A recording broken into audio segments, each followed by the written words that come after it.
Bienvenidos a La Semilla Podcast. Juan Medina y Elizabeth Rodríguez te invitan a explorar las verdades bíblicas más profundas, aquellas que no siempre se mencionan en las iglesias.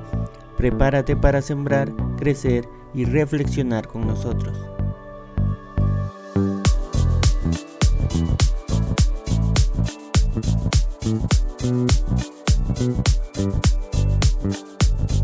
Bienvenidos a La Semilla Podcast. Seguimos con nuestro estudio del libro de Efesios, ¿no? Y seguimos ya estamos en el capítulo 2, hermana, ya hemos avanzado bastante hasta ahora y ahora nos toca leer o estudiar, mejor dicho, los versículos 6 y 7. Así ¿no? es. ¿Puedes dar lectura? Vamos a leer, dice así. Y juntamente con él nos resucitó y asimismo nos hizo sentar en los lugares celestiales con Cristo Jesús, para mostrar en los siglos venideros las abundantes riquezas de su gracia en su bondad para con nosotros en Cristo Jesús. Muy bien. La última vez, en el último episodio, ¿no? Hemos hablado que la salvación es para la vida. ¿Por qué que la salvación es para la vida? Es porque nosotros estábamos muertos. Y es eso lo que da la salvación, vida espiritual. La muerte que nosotros sufrimos no es física, es espiritual. Y la salvación da vida espiritual. Y de esta manera es que el hombre puede buscar las cosas que son de arriba, las cosas que son de Dios. Porque muerto en sus pecados, no puede buscar a Dios, porque Isaías, hablando del capítulo 53, dice que todos nosotros nos hemos descarriado.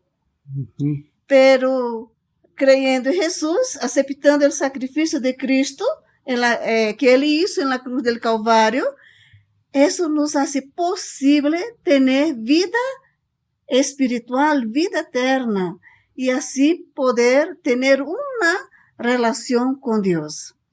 Y hoy vamos a ver que la salvación es con un propósito. La salvación es con un propósito. La salvación tiene un propósito, tanto con relación a nosotros como con relación a Dios. El resultado más inmediato y directo de la salvación es que Dios, juntamente con Él, quien? Cristo, nos resucitó y asimismo nos hizo sentar en los lugares celestiales con Cristo Jesús. No solo estamos muertos al pecado y vivos para la justicia mediante la resurrección, es lo que sucedió con Cristo. Cristo murió, fue sepultado y resucitado. El creyente, el pecador, cuando cree en Jesús, ¿qué es lo que sucede? Lo mismo. Y esto es en el aspecto espiritual. Él muere, es como si él fuera crucificado con Cristo, sepultado, eso por el bautismo. Cuando el creyente se bautiza, o el pecador arrepentido se bautiza, sus pecados son sepultados, y cuando él sale del agua, es resucitado. Eso es en el aspecto espiritual. Por supuesto que con Jesús fue literal, pero con el pecador es espiritual. Entonces, entender esto, ¿no? Que todo lo que estamos hablando es espiritual. Es espiritual. No podemos combinar cosas materiales con las espirituales. Sí. Porque ahora Dios no quiere sacrificio humano. Dios nunca quiso. Siempre condenó. Eso es en el aspecto espiritual. Nosotros tenemos que entender eso. Entonces, no solo estamos muertos al pecado y vivos para la justicia mediante su resurrección. Si Cristo no hubiera resucitado, Pablo dice que era en vano no predicaríamos, dice, ¿no? Nuestra fe, vano en la predicación, o sea, todo era vano. Todo en vano. En la cual somos resucitados espiritualmente sino que también disfrutamos su exaltación y somos hechos partícipes de su gloria preeminente. Eso que nos da la salvación. Ese es el propósito para nosotros. Entonces, aquí nos está diciendo cuál es el propósito, ¿no? Por el que recibimos a Cristo y que vamos a compartir con Cristo también. Cuando Jesús murió, si nosotros analizamos su muerte, o cuando analizamos su muerte desde el punto de vista científico, ¿no? Algunos médicos ya han hecho eso. Jesús estaba totalmente desfigurado. Claro. Porque él llevó 39 azotes. Y el azote tenía, ¿qué cosa? Pedazos de fierro, ¿no? De hueso, algo cortante. Cosas que desgarraban la piel, ¿no? Exactamente. La corona no lo hicieron sobre medida, ¿no? ¿Por qué que cuando colocaron la corona en Jesucristo, ellos tuvieron que usar la fuerza?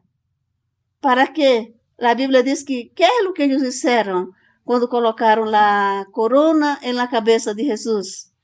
Ellos comenzaron a golpearla, ¿sí o no? Claro. ¿Sabes por qué? Porque la corona no era la medida de la cabeza de Jesús. Ellos estaban golpeando ellos batían, ¿no? Golpeaban las espinas. La corona de espina para poder entrar en la cabeza de Jesús. Imagínate el dolor, Juan. La corona era hecha de espina. Los espinos entraban. Claro, se incrustaban en su cabeza. Sí, penetraban lo más profundo. Dice que tenían algo de 9 centímetros o 5 centímetros. No estoy bien segura. Pero por eso les dije que la corona no fue hecha del tamaño de la cabeza de Jesús. O sea, a la fuerza hicieron que él entrara en su cabeza. En su cabeza. Imagínense cómo no quedó el rostro de Jesús. Claro, desfigurado. Desfigurado. Luego los clavos. También. Isso perdeu toda a sua sangre, não? Porque quando o soldado lhe hirió, não saiu sangue. No salió agua. Água. Então, Jesus estava em esse estado quando foi sepultado. Sepultado. Quando José de Arimatea e Nicodemo o sacaram da cruz, assim estava. Pero quando ele ressuscitou, totalmente diferente. E outro detalhe é que ele não estava mais sujeito às leis da física. Entende? Ele recebeu um corpo glorioso. E é isso exatamente que nós vamos sofrer. Não, vamos sofrer uma transformação, uma metamorfose. Já hemos sofrido com a salvação. Porque a salvação traz cambio em nossas vidas. Porque é Jesus em nós. E futuramente, nós seremos transformados, nossos corpos serão semelhantes ao de Cristo. Então, a salvação tem este propósito para nós. Em esta vida, gozo, amor e paz, que antes não podíamos desfrutar, nossa vida ha sido cambiada. Quem hacía malas obras, já deixaram de ser. Cada dia estamos sendo transformados. Pablo, escrevendo aos Coríntios, disse que de glória em glória somos transformados. E isso é o que nos dá a salvação em este siglo. Pero em el siglo venidero, nós vamos ter corpos semelhantes ao de Cristo. Vamos receber uma transformação, tanto mental, emocional, espiritual e física. Aí vai ser um cambio total, uma transformação total. Total. É isso que os teólogos chamam de glorificação. É a última parte da salvação. Em este período, nós outros estamos sendo santificados e a cada dia nós outros somos apartados do pecado. Pero em el futuro, nós outros seremos glorificados. Teremos ou tendremos corpo semelhante ao de Cristo. Isso é o que nos dá a salvação. Temos aqui exemplo de lo que estamos falando quando Jesus ressuscitou a Lázaro. Porque Lázaro é uma figura de pecador quando se arrepende de seu pecado. Leia São João 11:44, Juan. Vamos a ver aí a primeira instrução de Jesus a sus discípulos acerca de Lázaro. Juan 11:44. Y el que había muerto salió atadas las manos y los pies con vendas y el rostro envuelto en un sudario. Jesús les dijo, desatadle y dejadle ir. Entonces, cuando él salió de la tumba, él estaba todo envuelto, aí sudário era diferente de nossos dias, não? Claro. Era totalmente diferente. E Jesus mandou, que coisa? Desatar dele. Dejar dele ir. Lo que as pessoas ou os discípulos de Jesus não podiam fazer, Jesus isso, que foi dar vida nova a quem? A Lázaro. Estava morto. Assim como todo pecador está morto espiritualmente. E Jesus ressuscita Lázaro. Pero ele habla a seus discípulos, desatadle, dejadle ir. Então, a função de los discípulos de Jesus é quitar também as vendas de los que estão aún muertos espirituales. Sacar o sudário, porque uma pessoa viva não pode funcionar mientras siga envuelta em las ataduras de la muerte. Juan nos deixa muito claro aí o estado em que se encontrava Lázaro. Lázaro não podia caminhar, não podia. Então, qual é a função da igreja? Por isso estamos aqui. É predicar a Cristo. Cristo dá vida a quem está morto espiritualmente. Pero quem quita ou quem saca o sudário são os discípulos de Jesus. Para que outros caminem, para que essa pessoa camine, assim como Lázaro. Entonces es una ilustración de lo que nos pasa a todos, o nos ha pasado a los cristianos, los que hemos recibido a Cristo y sigue pasando con los que van recibiendo a Cristo, ¿no? Todo esto ahora de manera espiritual, ¿no? Espiritual. E como os discípulos de Jesus sacam o sudário de quem estava morto? Através da enseñança bíblica. É por isso que toda pessoa que aceita a Cristo tem que pertencer a grupo onde se ensina a palavra de Deus, a igreja, uma congregação, porque ele solo não pode caminhar. Alguém tem que sacar o sudário. Então, todo novo convertido deve pertencer a grupo, a uma congregação, donde enseñan fielmente la palabra de Dios. No es en cualquier lugar. Claro, tiene que buscar un lugar donde se enseñe, ¿no? La palabra de Dios como tiene que ser. Que esa iglesia sea cristocéntrica. Claro. Porque de nada vale, porque ele nunca vai salir del sudário si vai a cualquier lugar.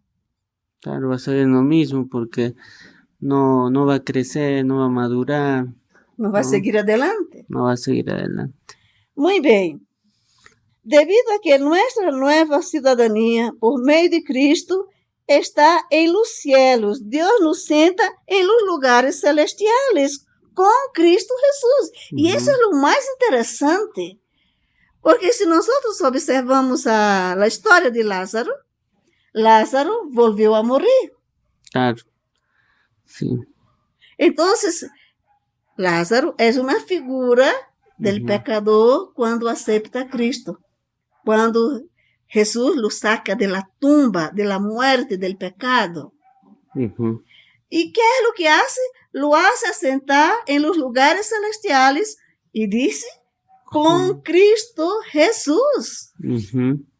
Con Cristo Jesús. Ya no pertenecemos a este mundo. Por eso que Juan, escribiendo a la congregación o a las iglesias de Asia Menor, dice, no améis al mundo. Claro, porque ya no somos de aquí. Ajá. Ya no pertenecemos a este mundo presente. Estamos hablando de la tierra, ¿no? Porque mundo tem várias acepções, de acordo com o contexto. Ni estamos mais em sua esfera de pecaminosidade e rebelião, porque éramos rebeldes, ¿sí ou não? Claro. Éramos rebeldes. Hemos sido rescatados de la muerte espiritual e hemos recebido vida espiritual, com o fim de estar com Cristo em los lugares celestiales. Pero, ¿por qué tanto? Alguien dirá, ¿por qué tanto repite los lugares celestiales? ¿Qué lugar celestial se refiere? En este contexto, el lugar celestial, y también en 1:3, que habla, ¿no? Ya hemos hablado varias veces sobre esto, en el capítulo 1, versículo 3, habla de la misma presencia de Dios. ¿Dónde está el trono de Dios? Entonces vamos a estar ahí juntamente con Dios, ¿no? O sea, no vamos, Juan, ya estamos. Porque ya hemos hablado y vamos a repetir otra vez que el griego es diferente del castellano y de los otros idiomas, ¿no? Ellos hablan de una cosa en el pasado, pero como si ya hubiera sucedido. Para nosotros, pasado es pasado. Pero en el griego no es así. Por eso dice que nos hizo sentar en los lugares celestiales con Cristo Jesús. O sea, ¿dónde está Jesús hoy? Ahí en los lugares celestiales. ¿No? En el tercer cielo, claro, ao lado de Dios. Juan lo vio como un sacerdote parado.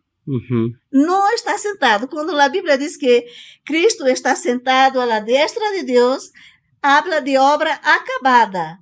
No es que haya un sillón, que haya un trono para Jesús. No, porque Jesús está ejerciendo la función de sacerdote, de sumo sacerdote ahora. ¿Entienden? Entonces Jesús está parado. ¿Sabes qué? En el templo y en el tabernáculo no había sillas. El sumo sacerdote y los sacerdotes pasaban todo el día parados. Entonces, cuando la Biblia dice en Hebreos, 2 o 3 veces repite esta expresión, que Jesús está sentado a la diestra de Dios, significa obra acabada. O sea que ya culminó ya su obra, ¿no? Eso es lo que significa teteletai. Claro. Cuando Jesús estaba en la cruz, Ele dijo, teteletai, consumado es. La obra redentora ha sido consumada. No necesita más aparecer redentores. Ni hacer nada más. Nada más. Obra más. Ningún sacrificio. Ofrecer sacrificios como los judíos acostumbran hacer, ¿no? Ofrecer sacrificios. Nosotros no estamos en contra del judaísmo, estamos hablando la verdad, porque no es más necesario sacrificio. Jesús, es una de las palabras de Jesús en la cruz. Consumado es, en griego es teteletai. Entonces, Jesús está a la diestra de Dios. Diestra habla de mano, poder. A la diestra de Dios. Y otra cosa que queremos aclarar. Hemos dicho al principio que esto es el trono, donde está el trono de Dios. Pero yo quiero decir a ustedes que en el cielo no hay muebles. Son simbolismo. ¿Por qué? Dios es el rey. ¿Dónde se sienta un rey? En un trono. En un trono. Pero Dios es espíritu, no puede estar sentado. Claro, o sea, son figuras, ¿no? Figuras, por eso que para entender el libro de Apocalipsis es muy complicado, por eso que muchos inventan doctrinas, ¿no? Falsas enseñanzas, porque hay mucho simbolismo. Y nosotros tenemos que saber lo que es figura y lo que es literal. Por ejemplo, muchas veces cuando se dibuja hacia el cielo, se dibuja a Dios, ¿no? En un trono, así, pero obviamente que está bien porque es una figura, ¿no? Porque no entenderíamos de otra manera. No, pero hay que entender eso, de que en realidad no hay muebles en el cielo. No hay muebles. Y Jesús está ejerciendo la función de sacerdote. De sacerdote. Y posteriormente, muy pronto, ejercerá la función de rey. Reinará por siempre. Muy bien, entonces, en ese lugar que estamos. Ahí estamos ya. Es como si nosotros fuéramos los querubines. Los querubines, ¿dónde están? En el trono de Dios. Ahí está el creyente. Ahí está el salvo, el discípulo de Jesús. Así, al lado de Dios, delante de Dios.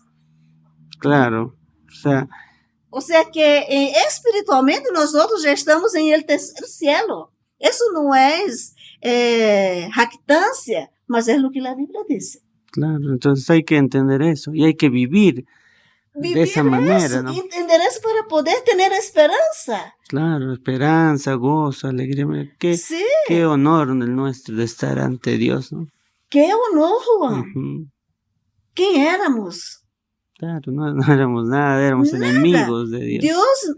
¿Por qué Dios nos eligió? Porque no éramos nada, no valíamos nada. Pero Él nos compró, nos redimió y nos dio una nueva vida, un nuevo nombre. Y estamos sentados, ¿dónde? En la presencia de Dios. En la presencia de Dios, delante del trono. Hermanos, eso es muy grandioso. Claro, no hay nada más grande que eso. Sí, ¿cuántas personas no les gustaría llegar delante del rey de España? Claro. O de Mónaco. Claro, de estar al frente de alguien tan importante, ¿no? Y nosotros los creyentes que somos despreciados por la sociedad, estamos sentados delante del rey de toda la tierra. Qué alegría, qué gozo, qué honor, qué bendición. Y también queremos ahora aclarar que en 6:12 también habla en los lugares celestiales, pero léalo, ese versículo, capítulo 6, versículo 2, para aclarar, no es el mismo lugar. Efesios 6:12. Porque no tenemos lucha contra sangre y carne, sino contra principados, contra potestades, contra los gobernadores de las tinieblas de este siglo, contra huestes espirituales de maldad en las regiones celestes. Eso ahí, ¿dónde Satanás está? En el segundo cielo. Satanás, el trono de Satanás está en el segundo cielo. Dios está, Jesús está en el tercer cielo. Cuando habla aquí que nos hizo sentar en los lugares celestiales con Cristo Jesús, está hablando en la esfera sobrenatural donde Dios reina. Es ahí que estamos. Abajo está Satanás y todas sus huestes. Satanás no está en el infierno, como muchos enseñan. Eso hay que entender también. Porque el infierno propiamente dicho aún no ha sido inaugurado. Claro, recién se va a inaugurar. Sí. ¿Quién va a inaugurar el lago de fuego? La bestia y el falso profeta. Les espera eso. Esa es su recompensa. Claro. Por engañar a la gente. Y vamos ahora a repetir lo que nosotros ya hemos hablado en algunos episodios.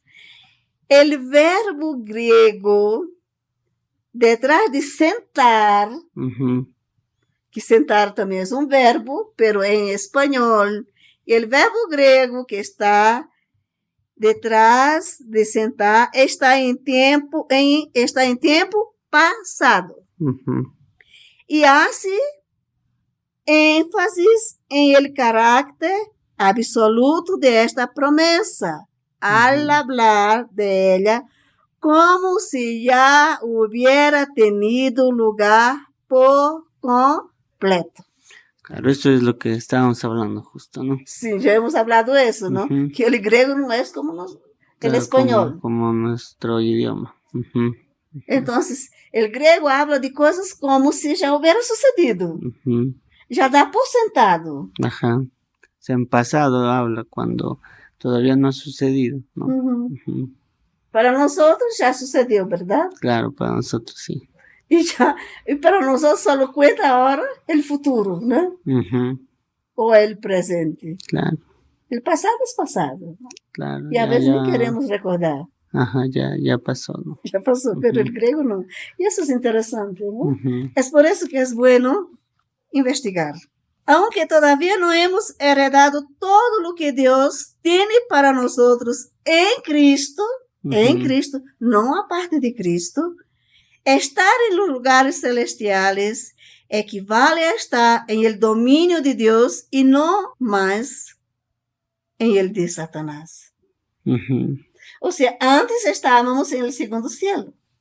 Claro, estamos bajo dominio de Satanás, ¿no? Satanás, y hemos subido, Ujú. ¿sí o no? Claro, ahora estamos ya en el tercer cielo. Tercer cielo. Ujú. Eso es interesante. Entonces, esa esfera, ¿no?, que estamos hablando, en la esfera de la vida espiritual.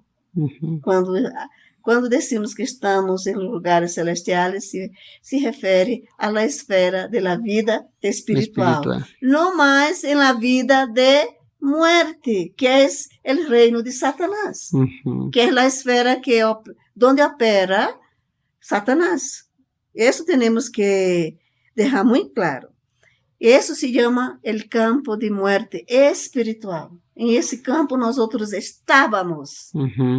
Pero ahora estamos en la esfera donde Dios reina. Isso é interessante. Eu creio que esto les vai dar muita alegria, saber destas coisas. Claro, porque son cosas muy grandes, ¿no? Que no, a veces con nuestro entendimiento humano no nos damos cuenta de la magnitud de lo que está diciendo aquí. Muito bem, uno tem que vivirlo. Claro, porque não podemos entender as pessoas a não ser o Espírito Santo. Ajá, claro. Pero nuestra oración es que ustedes entendan, ustedes que están escuchando y van a escuchar después, muchos yo sé y creo que van a escuchar después, esto es una realidad, esto es una verdad. Allí es donde se encuentran nuestras bendiciones y donde tenemos comunión con el Padre y con el Hijo. Y también con el Espíritu Santo, ¿no? La Trinidad. Y con todos los santos que ya han ido antes de nosotros y que irán después de nosotros. O sea que es un lugar donde va a haber comunión. O sea, es un lugar donde no va a existir ningún impedimento para que não tenhamos mais comunhão os uns com os outros e com Deus, com Jesus e com o Espírito Santo. Por eso podemos acercarnos libremente, te dice la palabra, ¿no? Porque estamos en comunión con Él ahora, estamos cerca de Dios. E também é esse lugar donde procedem todos os mandatos de Deus para nós e donde vão todas nossas petições e expressões de alabança. Esse é o lugar onde estamos. Algum dia vamos receber nossa herência total, agora espacial. Veamos que diz 1 de Pedro 1:4. 1 de Pedro 1:4. Para una herencia incorruptible, incontaminada e inmarcesible, reservada en los cielos para nosotros. ¿Dónde está nuestra herencia? En los cielos. En los cielos. Vamos a recibir el título en el cielo. Ya está reservada. Ya está reservada. Es algo que ya está garantizado. No tenemos temor. Y entonces, este es el propósito de la salvación para con nosotros. Ahora vamos a ver el propósito de la salvación en cuanto a Dios. La frase ahí en el texto, para mostrar En el versículo 7, ¿no? 7. Indica que el propósito de que seamos exaltados a la esfera sobrenatural de preservación y poder de Dios es que seamos bendecidos para siempre. Pero esto no es algo para nuestro beneficio y gloria solamente. El propósito mayor de Dios con la salvación nuestra es por su propia causa.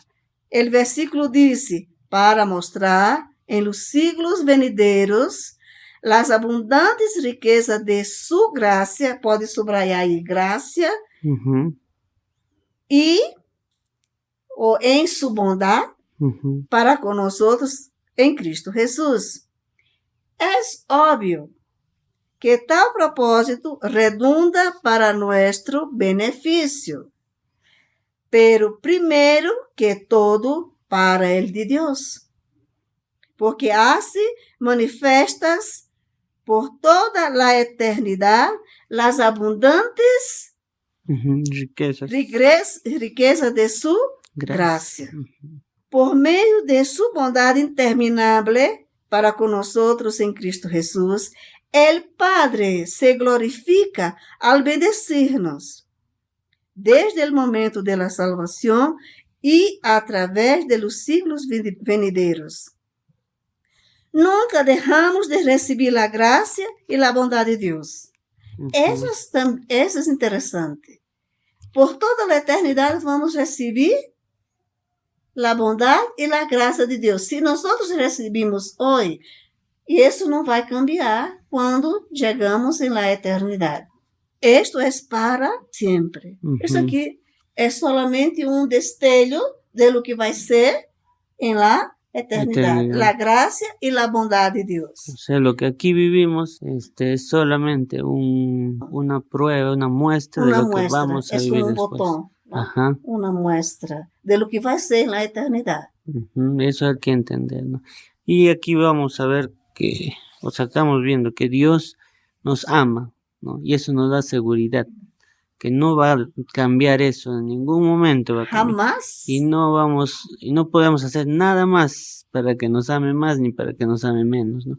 Y también que nos deja, o sea, si yo hago algo, Dios ya va a dejar de amar. No. Claro, eso no pasa, ¿no? No pasa. Entonces hay que entender mucho porque hay muchas enseñanzas hoy en día de que hablan de eso, ¿no? De que si tú estás pecando, si tú estás haciendo algo malo, Dios no te quiere. Ya, ¿no? No te quiere más, te va a botar, te va a matar.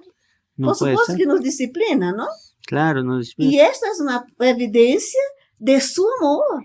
Claro, es como un padre que corrige a su hijo, ¿no? Y es amor, simplemente es amor. Si no es porque el padre sea malo. Entonces en ellos debemos estar alegres, ¿no? Aún cuando nos corrige Dios diciendo que vamos a corregirnos porque Dios nos ama, nos está corrigiendo. Es para nuestro provecho. Eso que dice Hebreos, eso está claramente en Hebreos. Y aquí estamos hablando siempre de siglos venideros. Por ejemplo, en 1:21 habla de los siglos venideros.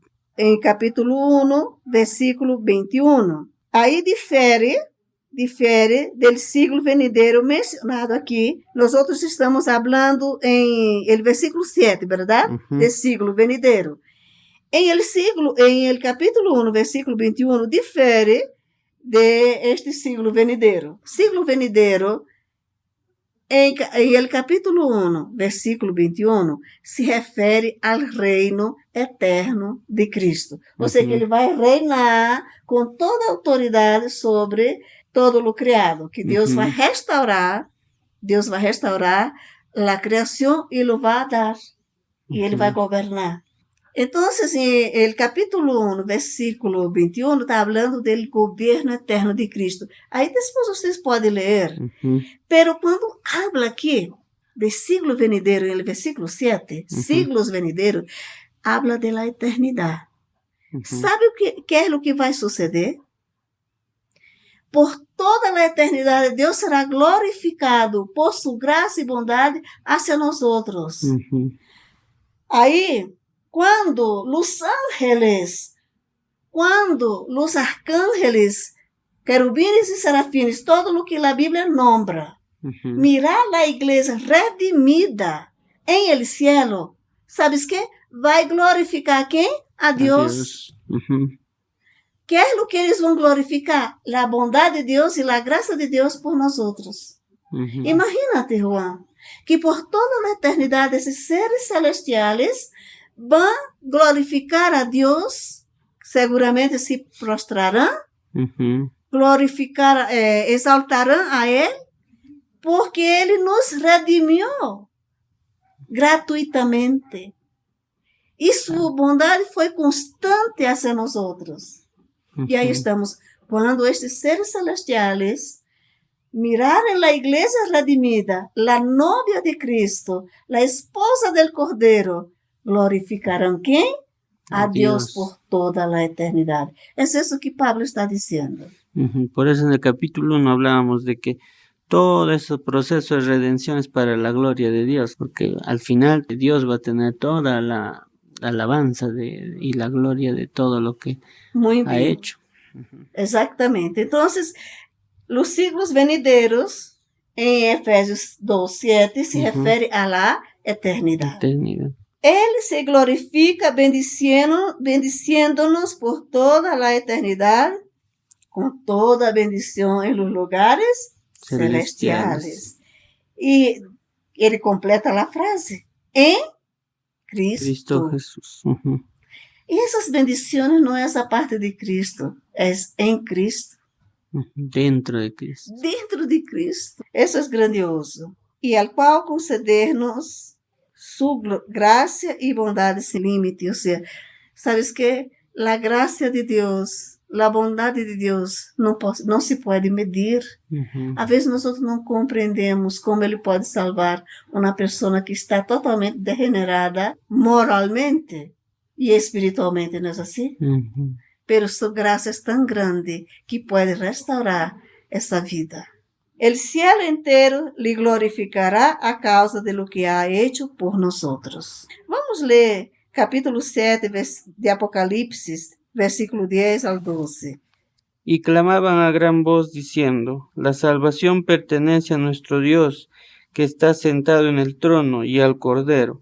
Y todos los ángeles estaban en pie alrededor del trono y de los ancianos y de los 4 seres vivientes, y se postraron sobre sus rostros delante del trono y adoraron a Dios, diciendo, Amén, la bendición y la gloria y la sabiduría y la acción de gracias y la honra y el poder y la fortaleza sean a nuestro Dios por los siglos de los siglos. Amén.